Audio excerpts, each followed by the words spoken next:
Bueno, vamos a estar hablando acerca de la adquisición y límites del conocimiento según las corrientes del racionalismo y luego del empirismo. Para contextualizar tenemos que mencionar tiempo y espacio.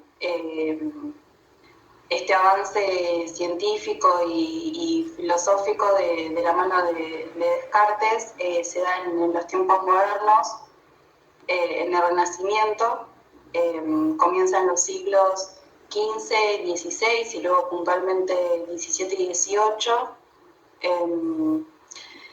Y el Renacimiento nace como ruptura de la Edad Media. Es una fuerte crítica a la Edad Media y su concepción del mundo que reside puntualmente en una concepción del mundo religiosa, centrada y dirigida hacia la divinidad, es decir, el teocentrismo. Y bueno, después el Renacimiento, en cambio, lo que hace es volver su mirada hacia lo terrenal, hacia la naturaleza, y es donde hay por esto mismo es donde hay un avance en la ciencia. Bueno, y en continuidad con lo que decía la compañera, es en esta época donde se cambia el paradigma, digamos, del teocentrismo que ella mencionaba, donde el fundamento de todo conocimiento se basaba en las doctrinas eclesiásticas de la Iglesia que imponían, y se empieza a correr y se empieza como a entender el conocimiento mediante la razón, y se pasa a este paradigma del etnocentrismo. Y bueno, como futuras docentes nos pareció interesante que podamos analizar diferentes posturas que puede adoptar un profesor a la hora de enseñar un contenido. Entonces vamos a partir de una incógnita de cómo explicar que el agua es hielo, mediante estas dos posturas del racionalismo por un lado y el empirismo por el otro. Bien, en el empirismo, la experiencia con estos elementos es la única forma de conocimiento. Necesitamos experimentar para sacar una conclusión. Con la experiencia tenemos una respuesta más objetiva, más clara, sabemos que es así porque lo estamos viendo. Bueno, ¿qué es el empirismo? El empirismo es una teoría filosófica que enfatiza el papel de la experiencia y la evidencia, especialmente la percepción sensorial. En la formación de ideas y adquisición de conocimiento sobre la noción de ideas innatas o tradición. Afirma que en el proceso de conocimiento la razón no es omnipotente. La razón está sometida y limitada por los datos sensoriales, es decir, la experiencia. La experiencia es fuente fundamental del conocimiento y todo lo que podemos conocer proviene de ella. Es el criterio para establecer la verdad y el límite hasta donde puede acceder la razón humana. Se niega a las ideas innatas debido a que la mente humana es una tabla rasa, una hoja vacía que se completa a partir de la información que nos aportan los sentidos.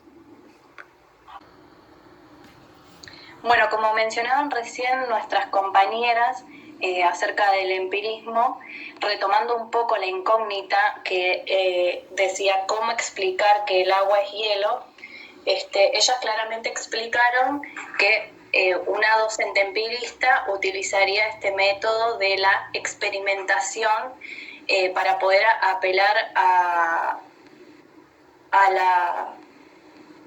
la experiencia sensible que uno pueda tener para adquirir ese conocimiento.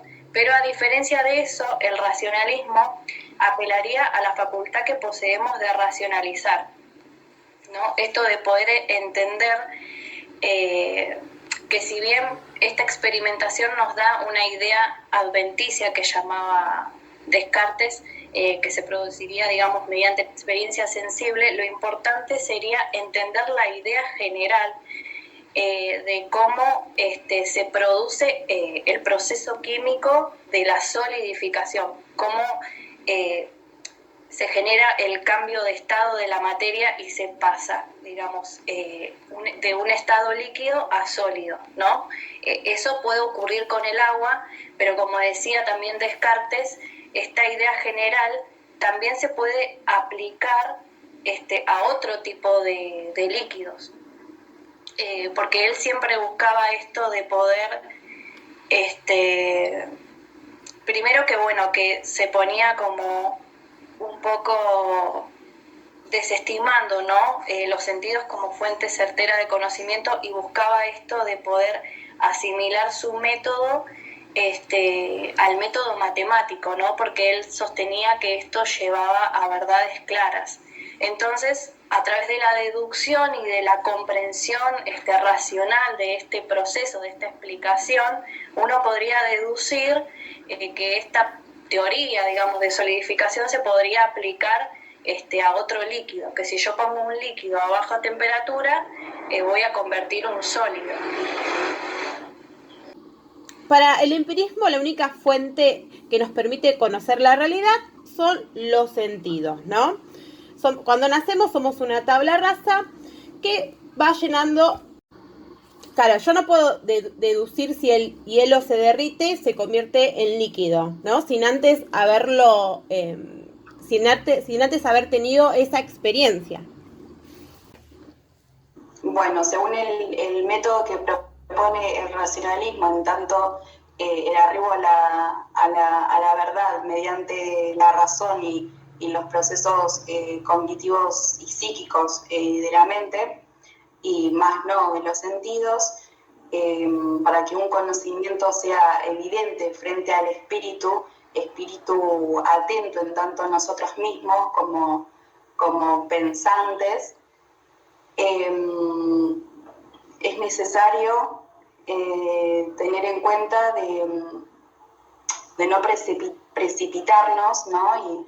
y descartar cualquier otra posibilidad, descartar o negar antes de haber llegado a la evidencia, y también ser prevenidos a los prejuicios que podamos tener, sean estos falsos o verdaderos y demás. Bueno, en contraposición a lo que decía mi compañera, el racionalismo va a entender que los cuerpos no son conocidos, digamos, por los sentidos o por la capacidad de imaginar, sino por el entendimiento. Lo que me va a hacer a mí adquirir este conocimiento, volviendo y retomando, digamos, a la incógnita que habíamos planteado de cómo explicar que el agua es hielo, va a ser mi capacidad de razonar todo este proceso que ocurre cuando estudiamos esto de los cambios de estado de la materia y comprendemos que sigue siendo agua en otro estado, que por ahí a la experiencia sensible va a perder estas cualidades que tiene el agua, porque va a estar de un estado líquido, ¿no?, acuoso, va a pasar a un estado sólido, pero que en sí lo importante no es la experiencia observable, ¿no?, sino esta posibilidad de razonar este proceso que ocurre, llamémoslo, no sé, proceso químico que ocurre cuando se da este proceso de solidificación.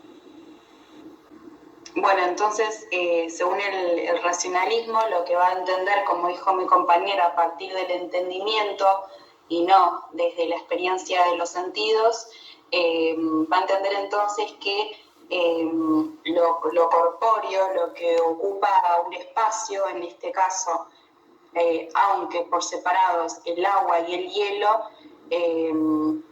desde el entendimiento, el racionalismo comprende que el cuerpo sigue siendo el mismo aún después de su modificación. Entonces, así como comprende que la cera es la misma, según esto el ejemplo de Descartes, así como él comprende que la cera es la misma tanto en su estado líquido derretido como en su estado sólido, en este ejemplo nosotras podemos decir que también el agua, tanto en estado sólido como líquido, es lo mismo, ¿no? Es lo extenso de su cuerpo que se extiende. Nosotros lo comprendemos como lo mismo. Que él hace que desestima, digamos, a los sentidos como fuente certera de conocimiento, porque precisamente nosotros no vemos directamente la realidad, sino que es un proceso de percepción el cual pasa y a veces nos puede jugar en contra los sentidos. Por eso él argumentaba que cuando pone en duda, digamos, pone a prueba los sentidos, en su teoría del conocimiento, esto de que puede ser poco sensible o remoto, porque por esto que decía, ¿no? De que no percibimos directamente la realidad. Después también discierne la percepción de realidad que tienen algunas personas con algún problema mental, por así decirlo, él los llama locos, ¿no? En donde pueden ver cosas que no lo son. Y después hablaba un poco esto también del sueño y la vigilia, ¿no? De que no hay manera, digamos, de distinguir cuando estoy durmiendo o no. Por eso es que justamente él se opone, digamos, a esto de la experiencia sensible como forma de adquisición de conocimiento. Sí, esto se da en Descartes, ¿no? A partir de evitar todo error en la búsqueda de la verdad última. Entonces él lo que hace es, comenzar a descartar, ¿no? Entonces descarta toda posible equivocación y ahí es donde entra todo lo que comentabas vos ahora últimamente, Ro. Y esta es otra característica, ¿no? del método de la duda y el carácter radical de Descartes, que es llegar al fondo, al fin último, a la raíz de la cuestión, y es cuando él aún inventa, ¿no? Todo esto del genio maligno. Tal cual, porque duda de todo. Incluso él mete esta teoría, digamos, la hipótesis, perdón, del genio maligno, para también dudar de la matemática, que en sí era la disciplina a la que él trataba, digamos, de asemejar a su filosofía, ¿no? Pero también pone en duda de eso. Y a partir de esta hipótesis del genio maligno es donde él saca, digamos, mediante el abismo que crea, digamos, esa hipótesis, la conclusión de que lo único de lo que yo no puedo dudar es de que estoy dudando. Entonces, la duda para él es una forma de pensar. Y ahí es donde nace esta famosa frase, si pienso, existo. Es decir, si dudo, pienso, y si pienso, existo. Claro, si en tanto existe un genio que me engaña, existo yo, que pienso y puedo ser posiblemente engañado. Tal cual, y retomar. Bueno, en el empirismo la causalidad está dada por nuestra sensación de ver las cosas que ocurren después de otras. Por ejemplo, si yo sé que con el calor el hielo se va a derretir, ¿no? Causa y efecto. Todos los razonamientos están relacionados con las causas y los efectos. No es por condición necesaria, sino por contingencia. Mediante el hábito yo puedo llegar a reconocer la relación de causa y efecto. Del empirismo se puede decir que usa el método inductivo como estrategia de investigación y que el conocimiento es subjetivo. Es decir, no existen unas ideas innatas, sino que el ser humano, a través de la experiencia, va adquiriendo conocimientos.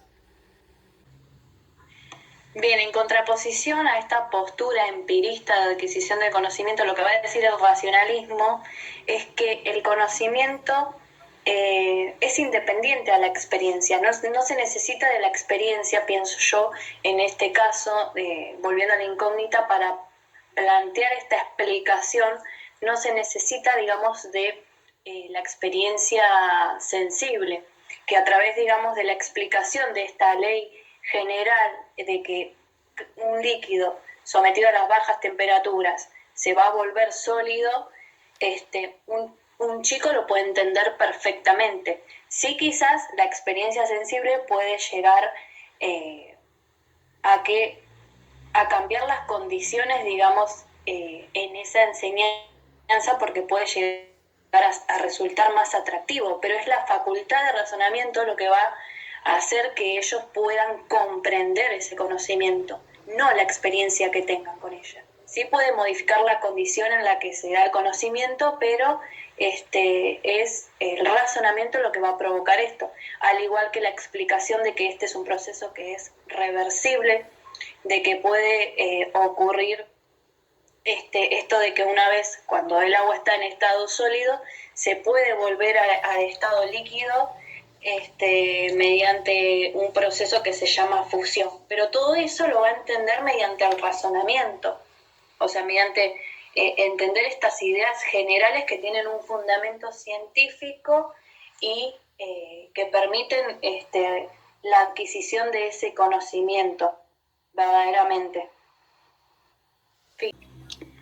Bueno, Luke nos va a decir que las ideas son simples o complejas, que el pensamiento no agrega nada nuevo, solo une los datos de la experiencia y que nuestra única fuente de conocimiento es a través de las experiencias sensibles. Hume, en cambio, nos va a decir que las impresiones e ideas proceden, que las ideas proceden de impresiones y que sin impresión no hay metafísica como causalidad y subsistencia.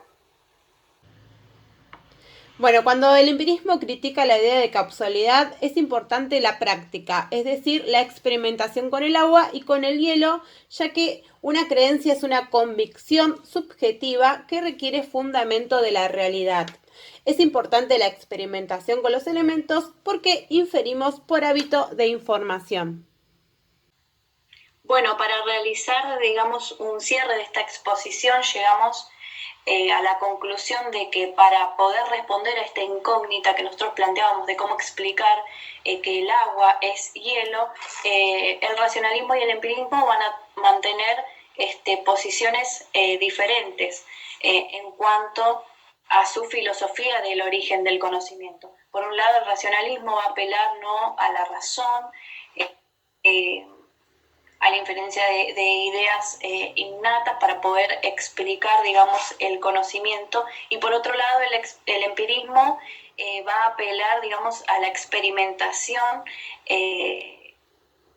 a poder lograr una experiencia sensible para poder llegar a adquirir ese conocimiento.